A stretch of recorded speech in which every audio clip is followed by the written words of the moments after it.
ইউটিউবে আর মিথ্যে গসিপ নয়, সত্য খবর পেতে সাবস্ক্রাইব করুন স্টার গল্প। সারেগামাপার পার্টিসিপেন্ট নোবেলের গান মানেই যেন আলোচনা।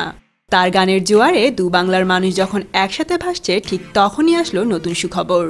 আর সেই সুখবর যদি হয় নোবেলের চলচ্চিত্রের গান গাওয়া নিয়ে, তাহলে তো কথাই নেই। জি হ্যাঁ বন্ধুরা, ঠিকই শুনেছেন, নোবেল ইতিমধ্যে ছবির জন্য গান গেয়েছেন। তাও আবার সেটি বাংলাদেশের কোনো সিনেমার জন্য নয়, সরাসরি কলকাতার ছবিতে। সম্প্রতি বিভিন্ন সূত্রে জানা গেছে যে কলকাতার অন্যতম সেরা পরিচালক সৃজিত মুখার্জি ভিঞ্চিতা নামের একটি চলচ্চিত্র তৈরি করছেন, আর সেই ছবির জন্যই নোবেল গান গেয়েছেন। এও শুনতে পাওয়া যায় যে গানটি লিখেছেন এবং সুর করেছেন কলকাতার জনপ্রিয় আরেক সঙ্গীতশিল্পী অনুপম রায়। যদিও এই বিষয়ে এখনও কোনো কথা বলছেন না গান সংশ্লিষ্ট কেউ। সম্প্রতি কলকাতার গণমাধ্যম সৃজিতকে নোবেলের গান গাওয়ার ব্যাপারে জিজ্ঞেস করলে তিনি এ ব্যাপারে কোনো কথা বলেননি। তবে নোবেলের গান নিয়ে জিজ্ঞেস করা হলে তার উত্তরে বলেন, নোবেলের কণ্ঠ বেশ ভরাট, খুব ভালো লাগছে তার গান।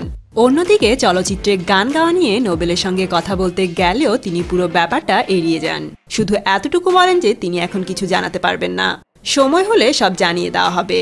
এরই মধ্যে জানা গেছে সৃজিতের ভিঞ্চিতা ছবিটির শুটিং শেষ হয়ে গেছে। চলতি বছরের এপ্রিল বা জুনে মুক্তি পাওয়ার কথা রয়েছে ছবিটি।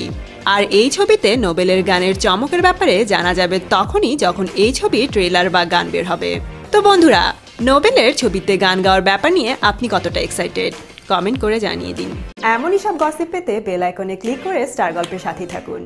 আর একটি গুড নিউজ হচ্ছে, হলিউড আর বলিউডের সব এক্সক্লুসিভ গসিপ নিয়ে আমরা হাজির হয়েছি আমাদের নতুন চ্যানেল স্টার গল্প গ্লোবাল নিয়ে। সো এখনই সাবস্ক্রাইব করুন স্টার গল্প গ্লোবাল।